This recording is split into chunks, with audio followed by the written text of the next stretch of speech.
یہ انداز جو ہے بڑا ایک چیلنجنگ سا انداز ہے، اور اس کا بھی جو پس منظر ہے پہلے آپ اس کو سمجھ لیجئے۔ نفسیاتی طور پر انسان کو اپنی خطا کا احساس ہو گیا، یہ بھی احساس ہو گیا جو میرا فرض تھا میں ادا نہیں کر رہا ہوں، مجھے ادا کرنا چاہیے، لیکن اب شیطان اگلا حربہ آزماتا ہے۔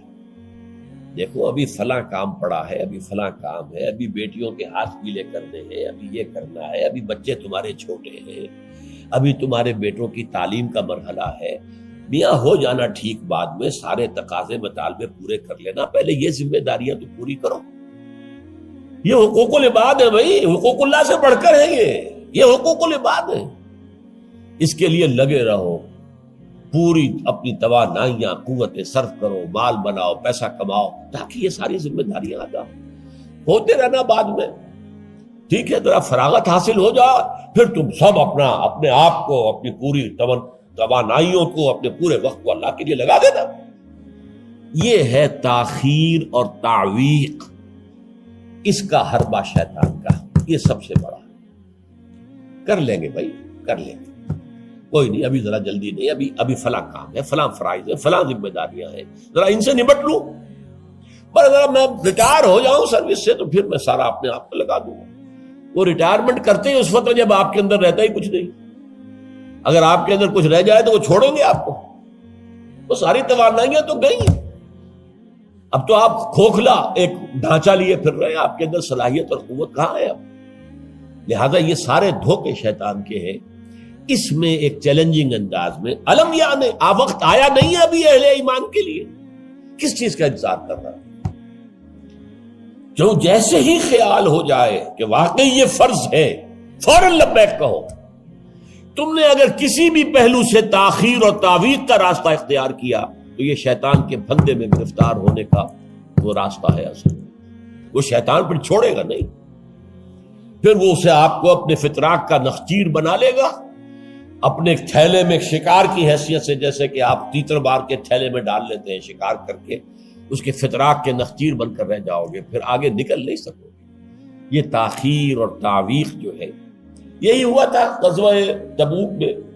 حضرت کعب ابن مالک رضی اللہ تعالیٰ عنہ نے، وہ بھی ان 3 صحابہ میں سے تھے جو سچے صادق الایمان صحابہ تھے، لیکن غزوہ تبوک میں نہیں گئے۔ حضور نے واپس آ کے جو لوگ نہیں گئے تھے ان سے جواب طلبی کی، لہذا منافقین تو آئے، اللہ کی قسم ہے، خدا کی قسم ہے یا رسول اللہ، میں اللہ کو گواہ کر کے کہتا ہوں یہ تھا یہ تھا یہ تھا، یہ سبب تھا، میں نہیں جا سکتا۔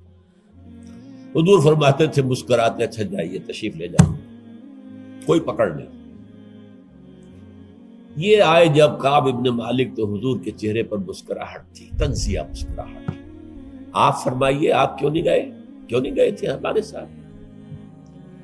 عرض کیا حضور میرے پاس بھی زبان ہے، میں بھی جھوٹ بول سکتا ہوں، لیکن آج میں جھوٹ بول کر آپ کی گرفت سے، آپ کی سرزنش سے اپنے آپ کو بچا لوں گا، لیکن قیامت میں کیا کروں؟ خدا کی قسم جتنا صحت مند میں اس زمانے میں تھا اتنا صحت مند کبھی نہیں رہا، یعنی کوئی بیماری مجھے آج نہیں لاحق نہیں تھی، اور جتنا فارغ البال میں اس زمانے میں تھا، ہر چیز میرے پاس تھی، اتنا فارغ البال میں کبھی نہیں رہا۔ لیکن حضور میرے نفس نے مجھے پٹی پڑھائی کہ حضور تو جائیں گے نا 30,000 کا لشکر لے کر، تو اس کی تو ایک خاص رفتار ہوتی ہے، تیز رفتاری سے تو نہیں جا سکتا، اور تمہارے پاس ہے بڑی مضبوط تکڑی اونٹنی ہے، تمہاری جو ناقہ ہے تمہاری وہ تو بہت جو ہے قوت والی ہے، لہذا ابھی 2-3 دن چلنے دو لشکر کو، پھر تیزی کے ساتھ دوڑا کر اپنی اونٹنی کو جا کے مل جانا۔ ہر روز صبح مجھے یہی نفس جو ہے پٹی پڑھاتا رہا کہ اچانک ایک دن میں نے محسوس کیا کہ اب تو چاہے میں کتنا ہی تیز دوڑ لوں آپ کے ساتھ نہیں مل سکتا، بس میں رہ گیا بیٹھ، اب جو صدا دوں۔ یہ ہے تاخیر و تعویق۔ انہیں سزا دی گئی، مقاطعہ، کوئی شخص اس سے بات نہ کرے۔ 3 صحابہ کا معاملہ ہے، یہ سورہ توبہ کے اندر تفصیل سے آیا ہے، اور صحیح بخاری کی طویل ترین احادیث میں سے پڑھنے کے قابل ہے کہ انہوں نے کیسے بیان کیا اپنے پورے معاملے کو۔ یہ نفس کیسے دھوکہ دیتا ہے. ابھی چند دن اور مدینے کے اندر اپنے نخلستان کی ٹھنڈی چھاؤں کے اندر آرام کر لو، چند دن اور. بھائی جانا ہے، بہت دور جانا ہے، تبوک جانا ہے، کوئی یہ 2 دن میں تو نہیں پہنچ جائے گے حضور. پھر دوڑ کر پکڑ لینا، ساتھ چل مل جانا. یہ دھوکہ شیطان کا، یہ دھوکہ نفس کا.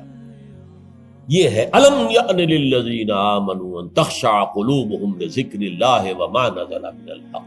یہ سب کچھ تم نے 15 آیتیں اگر سورہ حدید کی پڑھ کر بھی تم نے اپنی گردن نیچے کر کے اپنے دل کو نہیں ٹٹولا تو اور کون سی ہدایت آئے گی، کہاں سے آئے گی؟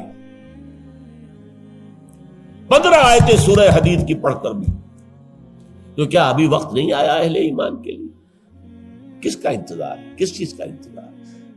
الم یعن للذین آمنوا ان تخشع قلوبہم لذکر اللہ وما نزل من الحق. کیا وقت آنے گیا اہل ایمان کے لیے کہ ان کے دل جھک جائیں اللہ کی یاد میں، اور جو کچھ حق میں سے نازل ہوا، ما نزل من الحق، یہ پورا قرآن الحق، اس میں سے جو یہ آیات نازل ہوئی ہیں یہ تم نے ابھی سن لی ہیں، پڑھ لی ہیں، اس کے سامنے بھی دل نہیں جھکیں گے تو کب جھکیں گے؟ اس پر بھی اگر دل نہیں پگھلے تو کب پگھلیں گے؟ اس پر بھی اگر دل میں کوئی عزم اور ارادہ پیدا نہ ہوا کہ اپنی جان لگا دینی ہے، کھپا دینی ہے، ان صلاتی و نسکی و محیایا و مماتی للہ رب العالمین، اس پر بھی نہیں ہوا تو کب ہوگا؟ اور کون سی ہدایت آئے گی؟ فبأی حدیث بعدہ یؤمنون، اس قرآن کے بعد اور کون سی چیز کے یہ منتظر ہے جس پر یہ ایمان لائیں گے؟ الم یعن للذین آمنوا ان تخشع قلوبہم لذکر اللہ وما نزل من الحق. اور جیسا کہ میں نے تمہیدی جو میرا بیان تھا ان صورتوں کے بارے میں، اس میں عرض کیا تھا ان میں اہل کتاب سے خطاب نہیں ہے، اہل کتاب کو نشان عبرت کے طور پر پیش کیا گیا. دیکھو مسلمانوں، تم سے پہلے بھی ایک امت تھی، معمولی امت نہیں تھی. وہ امت جسے قرآن سند دے رہا ہے 2 دفعہ سورہ بقرہ کے اندر صرف، یا بنی اسرائیل اذکروا نعمتی التی انعمت علیکم وانی فضلتکم علی العالمین. اے بنی اسرائیل یاد کرو میرے اس احسان کو جو تم پر ہوا، میں نے تمہیں تمام جہان والوں پر فضیلت دی تھی. وہ قوم، وہ امت، امت موسیٰ، اس امت کو کتنی کتابیں دی گئی؟ تورات انہیں دی گئی، زبور انہیں دی گئی، انجیل انہیں دی گئی. امت تو ایک ہی ہے. یہ حضرت مریم اسرائیلی نہیں تھی کیا؟ تو چاہے باپ حضرت عیسیٰ کا کوئی نہیں ہے لیکن وہ حضرت مریم کے بیٹے ہیں، اسرائیلی. یہ اسرائیلی نبوت ہے جو چلی آ رہی ہے. حضرت موسیٰ اور ہارون سے شروع ہوئی ہے 1400 برس قبل، اور حضرت عیسیٰ اور یحییٰ پر آ کر ختم ہوئی ہے. یہ سلسلہ نبوت کا، سینکڑوں نبی آ گئے 1400 برس میں. تو آپ اندازہ کیجئے اتنی بڑی امت، لیکن اس کا حال کیا ہوا؟ وَلَا يَكُونُوا، دیکھو نہ ہو جائیں یہ اہل ایمان بھی كَالَّذِينَ أُوتُوا الْكِتَابَ مِن قَبْلُ، ان لوگوں کے مانند جن کو کہ کتاب دی گئی تھی ان سے پہلے. فَطَالَ عَلَيْهِمُ الْأَمَدُ، تو جب ان پر ایک طویل مدت گزر گئی، فَقَسَتْ قُلُوبُهُمْ، تو ان کے دل سخت ہو گئے. اس کا نقشہ کھینچا گیا ہے سورہ بقرہ میں. ثم قست قلوبکم فہی کالحجارۃ او اشد قسوہ. دیکھو اے بنی اسرائیل، اے یہودیوں، اس کے بعد تمہارے دل سخت ہوتے چلے گئے. بدکاری سے، غلط کاری سے، دنیا پرستی سے، شہوت رانی سے، زر پرستی سے دل سخت ہوتے چلے جاتے. حضور نے فرمایا جب انسان ایک گناہ کرتا ہے دل کے اوپر ایک داغ پڑتا ہے. اگر توبہ کرے گا تو صاف ہو جائے گا، توبہ نہیں کرے گا پھر گناہ کرے گا، پھر داغ پڑے گا، پھر پڑے گا، پھر داغ پڑے گا، پھر یہاں تک کہ پورا دل سیاہ ہو جاتا ہے. اور حضور نے اپنی مٹھی بند کر کے کہا ایسے ہو جاتا ہے. اب اس میں کوئی ہدایت داخل نہیں ہو سکتی، بند ہو گئی. اور جب یہ تھیلی بند ہوئی پھر اللہ کی مہر لگ گئی. ختم اللہ علی قلوبہم وعلی سمعہم طبع اللہ علی قلوبہم، اللہ نے مہر لگا دی ان کے دلوں کے اوپر. یہ مرحلہ آتا ہے کہ جب کہ فرمایا اب تمہارے دل پتھروں کے مانند، بلکہ او اشد قسوہ، پتھروں سے بھی زیادہ. فَإِنَّ مِنَ الْحِجَارَةِ لَمَا يَتَفَجَّرُ مِنْهُ الْأَنْهَارُ، پتھر تو ایسے بھی ہوتے ہیں جن میں سے چشمے پھوٹ بہتے ہیں. وَإِنَّ مِنْهَا لَمَا يَشَّقَّقُ فَيَخْرُجُ مِنْهُ الْمَاءُ، چٹانوں میں ایسی بھی ہوتی ہیں شق ہو جاتی ہیں ان میں سے پانی نکل آتا ہے. وَإِنَّ مِنْهَا لَمَا يَهْبِطُ مِنْ خَشْيَةِ اللَّهِ، چٹانیں ایسی بھی ہوتی ہیں اللہ کے خوف سے گر پڑتی ہیں. وَمَا اللَّهُ بِغَافِلٍ عَمَّا تَعْمَلُونَ، تمہارے دل ان سے بھی سخت ہو چکے ہیں اور اللہ بے خبر نہیں ہے اس سے کہ جو تم کر رہے ہیں. آج اس امت پر بھی تو 1400 برس گزر گئے، کتنا عرصہ گزرا ہے، اور آج وہی خواہشات ہیں. ہم تو امت محمد میں ہیں صلی اللہ علیہ وسلم، وہ تو شافع محشر ہے، وہ تو ہر امتی کو بخشوا لیں گے تب جا کر راضی ہوں گے. اللہ راضی کرے گا انہیں، وہ راضی اسی وقت ہوں گے جب ہر امتی کو بخشوا لیں گے. سیاں بے کوتوال اب ڈر کاہے کا؟ جب ہمارے سیاں ہمارے شوہر کہہ لے کوتوال بن گئے تو مجھے کس کا ڈر ہے؟ کوتوال ہی کا ڈر ہوتا ہے نا کہ وہ پکڑے گا. سیاں بے کوتوال اب ڈر کاہے کا؟ یہ ہے وہ چیز امانی، دل کا امانی سیغفر لنا، ہمیں تو بخش دیا جائے گا، ہماری تو شفاعت ہو جائے گی. بھائی کچھ بھی ہے، ہم کلمہ گو تو ہیں، کچھ بھی ہے، محمد کے نام لیوا تو ہیں صلی اللہ علیہ وسلم. لیکن یہ قرآن مجید میں یہی ان کا قول نقل کیا گیا تھا. یہود نے کہا تھا نحن ابناء اللہ واحباؤہ، ہم تو اللہ کے بیٹوں کے مانند ہیں، اس کے بڑے چہیتے ہیں. تو اللہ نے کیا جواب دیا؟ فلما یعذبکم بذنوبکم، پھر اللہ تمہیں سزائیں کیوں دیتا رہا ہے؟ یہ نبوکدنضر کے ہاتھوں تمہیں کیوں پٹوایا؟ ہیکل سلیمانی کیوں برباد کروایا؟ یہ تم 100 برس تک اسیری میں رہے، بیبیلونیا میں، بابل میں، عراق میں، کیوں؟ تمہارا دوسرا جو تھا ہیکل بنایا تم نے، وہ بھی سن 70 میں گروا دیا ٹائٹس کے ہاتھوں. 1,33,000 ایک دن میں قتل کیے اس نے، ٹائٹس نے 1,33,000 یہودی یروشلم کے اندر ایک دن میں قتل کیے. اندازہ کیے پچھلی صدی میں 60 لاکھ یہودی جرمنوں نے ختم کیے. 6 ملین. اور ان کو اب بھی یہی کر رہا ہے we are the chosen people of the lord, ہم تو اللہ کے پسندیدہ بندے ہیں. یہی حال اس امت کا ہے. ہسپانیہ سے ایسے نکالے گئے کہ ایک بچہ تک نہیں بچا. تاتاریوں کے ہاتھوں کروڑ قتل ہوئے. یہ سب کچھ تمہارے ساتھ ہوا کہ نہیں؟ کروسیڈرز کے ہاتھوں تمہاری پٹائی کم ہوئی تھی؟ 88 برس تک بیت المقدس عیسائیوں کے قبضے میں رہا تھا کہ نہیں؟ تو غور کیجئے، دلوں کو نرم کیجئے، اور دلوں کو نرم کرنے کا ذریعہ بھی قرآن ہے. یا ایھا الناس قد جاءتکم موعظۃ من ربکم، موعظہ واعظ کہتے ہیں اس کو جو دل کو نرم کرے، اس میں رقت پیدا کر دے. رقیق کہتے ہیں پتلی شے کو، رقیق مادہ، رقیق مادہ. دل سخت ہو جائے اسے نرم کرنے کی ضرورت ہے. اس کے لیے واعظ بھی سب سے بڑا قرآن. الم یان للذین آمنوا ان تخشع قلوبهم لذکر اللہ وما نزل من الحق ولا یکونوا کالذین اوتوا الکتاب من قبل، تمہارے سامنے موجود ہے. فطال علیہم الامد، پھر ان پر ایک مدت جب گزر گئی، فقست قلوبهم، تو ان کے دل سخت ہو. البتہ یہاں ایک واقعہ میں اور عرض کر دوں. ایک دل کی سختی وہ تھی جو یہودیوں کی ہو گئی تھی، یا ہم میں سے بھی بہت سو کی ہو چکی ہے. لیکن ایک اور دل کی سختی بھی ہوتی ہے، وہ اپنے احساس کی شدت کی بنا پر. یہ معاملہ حضرت ابوبکر کے ساتھ پیش آیا رضی اللہ تعالی. ان کے عہد خلافت میں ایک وفد آیا باہر سے. انہیں جب قرآن کی آیات سنائی گئی تو ان کی آنکھوں سے آنسو بہ نکلے.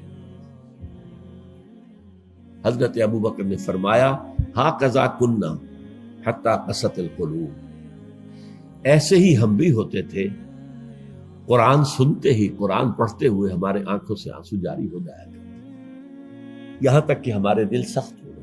معاذ اللہ معاذ اللہ، یہ شدت احساس ہے۔ یقیناً یہ ہوتا ہے جب آدمی عادی ہو جاتا ہے تو وہ کیفیت نہیں رہتی۔ میں نے اللہ کے فضل و کرم سے 6 حج کیے، لیکن جو کیفیت پہلے حج کی تھی وہ پھر کبھی نصیب نہیں ہوئی۔ ویسے بھی یہ تھا کہ اس وقت تک ابھی اتنا ہجوم نہیں تھا، سن 62، اب آج سمجھیے 42 برس گزر چکے ہیں، تو اس وقت کا اور تھا معاملہ۔ اب جو ہے وہ ہجوم جو ہے وہ اس میں کبھی انسان کو وہ اپنے اندر جھانکنے کا، کہیں تنہائی میں بیٹھ کر یاد کرنے کا موقع نہیں ملتا، لیکن وہ تھا۔ لیکن ویسے بھی بات یہ ہے کہ ایک آدمی، اب جو لوگ وہاں رہتے ہیں مکے میں رہنے والے، ان میں سے اکثر کو ہم دیکھتے ہیں وہ خانہ کعبہ کا اس اصل چوکور گھر کا بھی کوئی ادب نہیں کرتے، وہ تو ہر وقت ان کی نگاہوں کے سامنے عادی ہو گئے۔ تو ایک شکل یہ ہوتی ہے کہ جو ایک تعامل کثرت کے ساتھ جب ایک بات ہو رہی ہو تو پھر اس کی وہ تاثیر نہیں رہتی۔ تو فرمایا فقست قلوب، حضرت ابو بکر کا بھی وہ احساس کی شدت جو تھی، جیسے حضور نے فرمایا انہ لیغان علی قلبی، میرے دل پر بھی کبھی کبھی حجاب سا طاری ہو جاتا ہے۔ معاذ اللہ، کیسا حجاب؟ اب اس حجاب کے لفظ سے دھوکہ نہ کھا جائیے کہیں، ایک حجاب میرا اور آپ کا ہے، ایک حجاب محمد رسول اللہ صلی اللہ علیہ وسلم، کہ وہ جو اللہ کی طرف توجہ کی انٹینسٹی ہے، انٹینسٹی اس میں تھوڑی سی کمی بھی ہو گئی تو اسے آپ حجاب سے تعبیر کریں۔ ہمیں تو وہ کیفیت ہی میسر نہیں ہو سکتی، لیکن اس انٹینسٹی کے اندر، یہ لفظ انٹینسٹی انگریزی کا بار بار بول رہا ہوں، اس کی شدت، لیکن شدت کے لفظ کے اندر جو ہے وہ اتنا مفہوم نہیں آتا جتنا انٹینسٹی کے لفظ میں۔ وہ انٹینسٹی جو ہے اس میں ذرا سی کمی ہوئی حضور پریشان ہو گئے۔ وَإِنَّهُ لَيُغَانُ عَلَىٰ قَلْبِي وَإِنِّي لَأَسْتَغْفِرُ اللَّهَ 70 مرة فِي كُلِّ يَوْمٍ، اور ہر روز میں 70 مرتبہ استغفار کرتا ہوں اللہ کے نام۔ تو کیا آپ گناہ کرتے تھے؟ معاذ اللہ، یہ ذرا سی اس توجہ کی شدت میں، انٹینسٹی میں ذرا سی کمی ہوئی، اسے بھی آپ حجاب سے تعبیر کریں۔ تو یہی ہے مفہوم حضرت ابو بکر کے اس قول کا۔ لیکن ایک ہے قساوت قلبی، معصیت کی وجہ سے، دنیا پرستی کی وجہ سے، نفس پرستی کی وجہ سے، زر پرستی کی وجہ سے، شہرت پرستی کی وجہ سے، اقتدار پرستی کی وجہ سے، یہ پرستشیں جو ہے یہ جو دل کو سخت کرتی ہیں تو وہ پتھر اور چٹان سے زیادہ سخت ہو جاتا ہے۔ ثم قست قلوبکم فہی کالحجارۃ او اشد قسوۃ وان من الحجارۃ لما يتفجر منه الانہار وان منها لما يشقق فيخرج منه الماء وان منها لما يهبط من خشیۃ اللہ وما اللہ غافل عما تعملون وکثیر منهم فاسقون۔ اب ان میں سے اکثریت جو ہے وہ فاسقوں اور فاجروں پر مشتمل ہے۔ کیا یہی کیفیت آج کی مسلمان امت کی نہیں ہے؟ کیا عظیم اکثریت فساق و فجار پر مشتمل نہیں؟ کیا عظیم اکثریت حرام خور نہیں ہے؟ کیا عظیم اکثریت جھوٹی نہیں ہے؟ نفاق کی تینوں علامتیں، اذا حدث کذب وَإِذَا وَعَدَ أَخْلَفَ وَإِذَا اؤْتُمِنَ خَانَ۔ حضور نے فرمایا منافق کی 3 نشانیاں ہیں، جب بولے جھوٹ بولے، وعدہ کرے خلاف ورزی کرے، امین بنایا جائے، امانت رکھوائی جائے، خیانت کرے۔ یہ الفاظ ہیں بخاری شریف کے بھی اور مسلم شریف کے بھی، اور مسلم شریف میں اضافی الفاظ ہیں وَلَوْ صَامَ وَصَلَّى وَزَعَمَ أَنَّهُ مُسْلِمٌ۔ خواہ ایسا شخص روزہ رکھتا ہو، نماز پڑھتا ہو، اپنے آپ کو مسلمان سمجھتا ہو، لیکن منافق ہے۔ یہی جو میں نے شروع میں آج بات کہی تھی، ایک نفاق ہے شعوری، ایک غیر شعوری۔ وہ منافق سمجھتے تھے ہم عقل مند ہیں، یہ بے وقوف ہے۔ وَإِذَا قِيلَ لَهُمْ آمِنُوا كَمَا آمَنَ النَّاسُ قَالُوا أَنُؤْمِنُ كَمَا آمَنَ السُّفَهَاءُ۔ جب ان سے کہا جاتا بھلے لوگوں، جیسے اور لوگ ایمان لائے ویسے ایمان لاؤ، جیسے وہ اللہ کی پکار پر لبیک کہنے کو ہر وقت تیار رہتے ہیں، کہتے ہیں ہم ان بے وقوفوں کی طرح ایمان لائیں، یہ تو پاگل ہیں، بے وقوف ہیں، فینیٹکس ہیں۔ فنڈامنٹلسٹ ہے، ایکسٹریمسٹ ہے. ہم تو ماڈریٹ اور بڑا روشن خیال اسلام جو ہے اس کے قائل ہیں.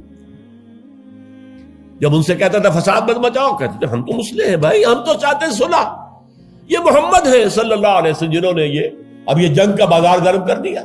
کیا ضرورت تھی؟ مکے میں 13 برس تبلیغ کرتے رہے، کوئی ہاتھ نہیں اٹھایا، یہی پروسیس جاری رہتا. خامخواہ یہ جنگ کا سلسلہ شروع کر دیا، کیا فائدہ؟ یہ بھی کہا جا سکتا ہے جس دشمن کو گڑ دے کر مارا جا سکتا ہے اسے زہر کا تو دینا ہے. بھائی تمہاری تعلیم اتنی اعلیٰ ہے، اتنی عمدہ ہے، فطرت کے مطابق ہے، پھیلاؤ. لیکن محمد کی سنت کچھ اور ہے، اسوہ محمدی کچھ اور ہے صلی اللہ علیہ وسلم. اس کے لیے منہج انقلاب نبوی میری کتاب کا مطالعہ کیا، تب پتہ چلے گا انقلاب کسے کہتے ہیں. اور یہ رسول انقلاب تھے صلی اللہ علیہ وسلم. بہرحال کثیر منہم فاسقون، جو بات کہی گئی ان اہل کتاب کے لیے اس وقت، آج وہ ہم پر راست آ رہی ہے. اللہ تعالی ہمیں اس سے نکلنے، توبہ کرنے، اللہ کی جناب میں سر جھکانے، اللہ کی کتاب کے سامنے سر جھکانے کی اللہ تعالی ہمیں توفیق عطا فرمائے.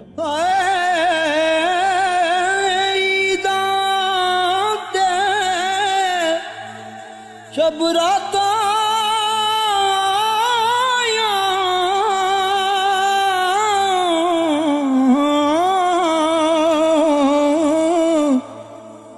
سب لوگ گران آئے،